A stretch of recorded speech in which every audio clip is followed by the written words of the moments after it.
Good morning, guys. What is going on? Danny Gets Fit here, and of course, welcome to the video. Just woke up. We're starting off the day to go and get some food. We're gonna grab some breakfast with my foster mom, Diane. Haven't seen her in a while since we moved to Kelowna. So we're gonna go there, have a little breakfast, do a little visiting, and I'll see you guys in a bit.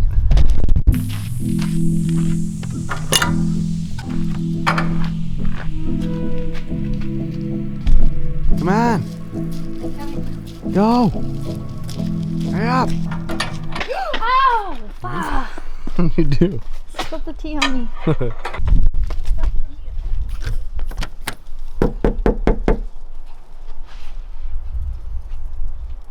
know where the key is. Hello. Don't need that. Okay, so got here to the house, visited with Diane for a bit. Now we're headed to get some lunch, Okay. food. Let's do it. Right. Yep. Summertime. Summertime, anybody? After you. Thank you. Okay, so we got some chicken Caesar salad with this dressing on the side just to cut out some calories so I can put it on myself. Rice, veggies, and then also got the honey dill sauce that it comes with so I can put that on as well. Good stuff. What's up, guys? So it's later on in the day. Me and Sage are currently headed to do a leg workout at the gym. So once we get there, we're gonna go over a few exercises. I'm actually gonna focus this one for the ladies and doing a leg day and some exercise that you can do and essentially a basic routine you can do when you go to the gym to work out your legs, but also focus on one of the areas that one is really super important for overall strength and two is one of the favorite body parts for girls to work. And I think, as a guy, we could say that we don't mind it as well. Focus on the glutes as well. So we're gonna do a leg and glute focused workout. Basic though, so those maybe starting out going to the gym or maybe add in a few different exercises to the current routine. We're gonna go over it for you guys once we get there, which will be in like 2 seconds. Okay, before we start the workout, what are we doing, babe? 5 minutes on the treadmill. For warm up. Okay, so the great thing about female training is it actually isn't that different than male training. So me and Sage are both gonna show you and give you some tips today for this workout. Starting off with the compound movement like I usually do, you can either do squats or leg press or hack squats. Those are the 3 movements I like to start out. I usually do both, so I usually start out with squats and then move into leg press. The squat racks are currently all taken, so we're gonna start off and show you leg press. Pretty basic movement. We're just gonna show you a few things that you can do to make the movement more correct and make it more efficient for you. So, get into position. Find your comfortable leg width. Like, this is gonna be different for everyone, but essentially what you want is you want your ankles to line up with your knees when you're pressing throughout the movement. You don't want your knees to go above your ankles by much. Try and find movement that when you come down, it makes your ankles and knees line up. Your ankles are in line with their knees throughout the movement. And pressing up through the heels. Your heels aren't lifting off. Your heels you want to make sure are stable throughout the movement because that's where you're pressing through. And there you go. You want to make sure you get a good depth of about 90 degrees so her knees pass her hips, so that's ideal. So those are just a few little things that you want to keep in mind. Through the heels, knees slightly go past the hips so you're getting a good depth, and focus on the squeeze. Don't lock out. That's pretty much it for leg press. Crazy busy at our gym today, so I'm gonna just do high volume on leg press. I'm not gonna do squats today. I'll make actually like a separate squat video another day for you guys, so comment down below if you want that. But otherwise, I'm just gonna show you how, take you through one set with me doing leg press and then talking to you while I go, and then kind of the pointers that I note to myself that I'm trying to make. So, the pointers I'm trying to make when doing leg press is obviously, like I was telling with Sage, through the heels. That's where your movement you want to drive from. Drive through your heels. Make sure your knees aren't caving in. Make sure you're spreading your legs and trying to keep them not from caving in. Keeping the ankles and knee in line. That's just going to give you the most power in the movement and not put anything, in jeopardy of injury. As well as just trying to squeeze the quad and the hamstrings throughout the movement rather than just pressing the weight up. So I'm actually gonna do a slow set. I'm gonna do like 3 seconds on the way down and then explode up, and then 3 seconds on the way down again.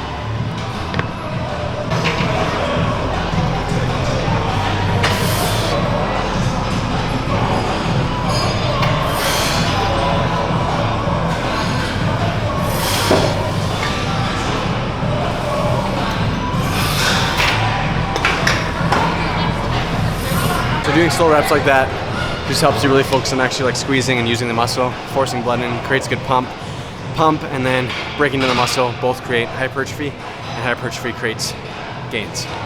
So essentially that. Gonna go from here into walking lunges.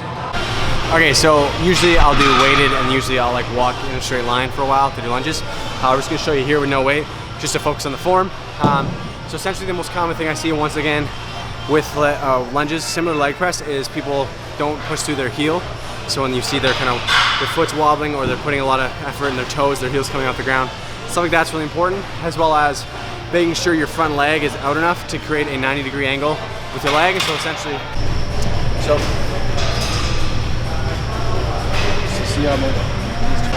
something like that, your knee's too far forward, you want to make sure it lines up with your heel.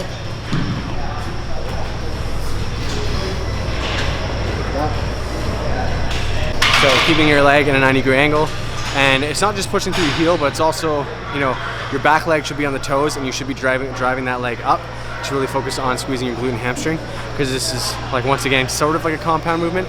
Works your quads, works your hamstrings, works your glutes. So the whole movement should essentially look like this.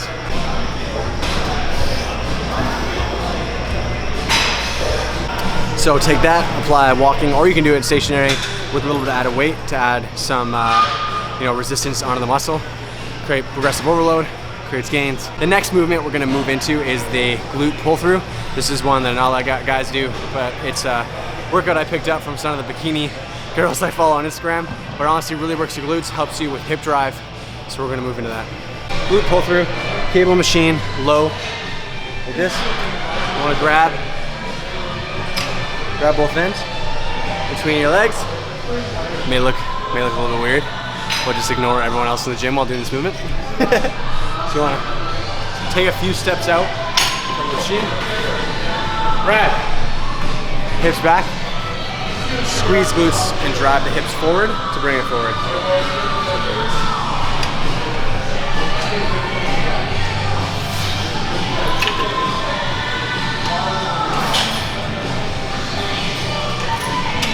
So the most common thing with this movement, as I see, is one, you want to keep your neutral back. So make sure your back doesn't like cave through, or your hips don't allow you to pull and bend your lower back. Keep back neutral, let your hips come back rather than actually like squatting down. Slight bend in the knees, and then feel the stretch in your hamstrings and glutes. And then from the bottom, you want to squeeze your glutes right away, drive them forward, and at the end, your goal is essentially you be able to like break a pencil. Your goal should be like to break a pencil between your cheeks. You want to squeeze them and really force the muscle to contract. That's what's going to help you with your hip drive and overall other movements, as well as build up your glutes. So moving on to the glute bridge, here I'm using just a mat to protect my hip, rather than typically you'd use a like squat, like round thing that goes in the squat bar, it goes in the barbell to protect you from your back, protect your back. So if like, it's kind of like known as like the wussy pad. But I'm using this today because I don't know where that is. So we're gonna show you what a glute bridge is with Eddy's help. Usually you'd use a barbell, so it would be higher off the ground, so you can just roll it on top of you. But that's all we have today. So you want it on your hip. This is just protecting your hip bone. You want to get your back onto the bench. So you want to keep a neutral back throughout the movement. So your back is gonna come slightly off the bench, the lower, when you get lower into the movement, but then when you squeeze up, you'll be flat with the bench. So essentially it looks like this.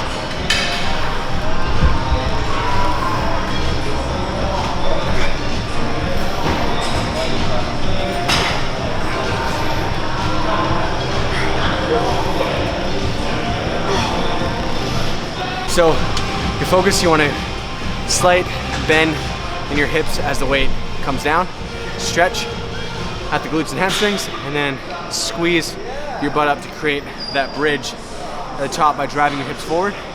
Your body should then be like parallel with the ground, and your squeeze should be in your glutes.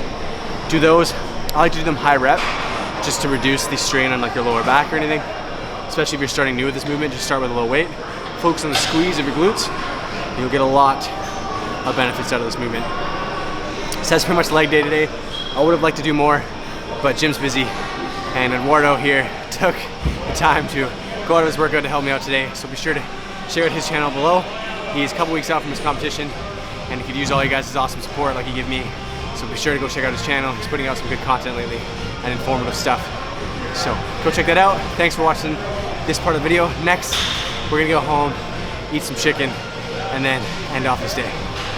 Okay guys, here at home, gonna quickly cook up this chicken with a bit of seasoning. Just had this saran wrap on top there because I beat it down to make it a little more tender, a little less thick, so it cooks faster, cooks better. Gonna season it up, throw it in the oven, and then eat it up. Pretty much ends off my macros for the day. Just getting some protein in late at night, pretty much how most of the days go. But that is all for today, but we'll see you guys in the morning like usual. Bet you it's gonna get to a point where that hand thing is like way overplayed. Anyways guys, it's the next day. I'm currently just cooking up a homemade pizza for lunch today. It's in there, right there. Chicken, bacon, ranch. It's gonna be delicious. But before we end off this video, I want to talk to you guys a little about something. If you notice the title of the video, I'm gonna talk to you about what the reps and sets should be if your goal is weight loss, or just what your reps and sets should be if you're going to the gym and you're not quite sure. So let's talk about that right now. Okay guys, so what are you doing? Hi. Say hello. Say hello. Hello. So one of the most common questions I get is how many reps and sets should I do? A lot of people wonder if for fat loss, is it better to lift, you know, higher reps with a lighter amount of weight or a heavier weight with low reps? Every time. Go away, bud. The answer is both. The best thing you can do weightlifting wise is to do a mix of everything. That keeps your body kind of guessing, as well as you're able to work on, you know, building muscle as well keeping strength at the same time. Lifting a bunch of lighter weights, it's harder to keep strength. So what I usually like to do is compound movements. I do heavier, like I said, 5x5, 4 sets of 6, usually lower than 8 reps. And then for isolation movements, I usually do, you know, sets from anywhere from 8 reps to 15 reps. And isolation movements and compound movements, the only difference between those two is in compound movements, you're using many muscle groups to in a movement. So like in a chest press, you're using your triceps, you're using your pectoral muscles, you're using your front delt. Whereas a chest fly, you're pretty much only using your chest for the majority of the movement. So that would be an isolation movement. So yeah, there's no secret formula when it comes to sets and reps, but I do recommend definitely is mixing it up. Do heavier, lighter. Just finding a good training program is important, so you can check out stuff on bodybuilding.com. You can check out, you know, other websites have recommended, you know, workout routines. There's lots of YouTubers out there that I would recommend, like Jeff Nippard, like I said, Beast to Beast, Brian Turner, Vitruvian Physique. All those guys have a lot of information behind them, and they know what they're talking about. If you don't want to do it yourself, you can hire a coach like me or like all the other coaches that are out there. Like I just said, Brian Turner does some coaching, Vitruvian Physique does coaching, Jeff Nippard does coaching. So yeah, guys, that's pretty much it. I hope you enjoyed this video today. If you did, of course, hit that thumbs up down below. Comment down below because I always love hearing from you guys. And if you're new to the channel, I'd love to know how you got here.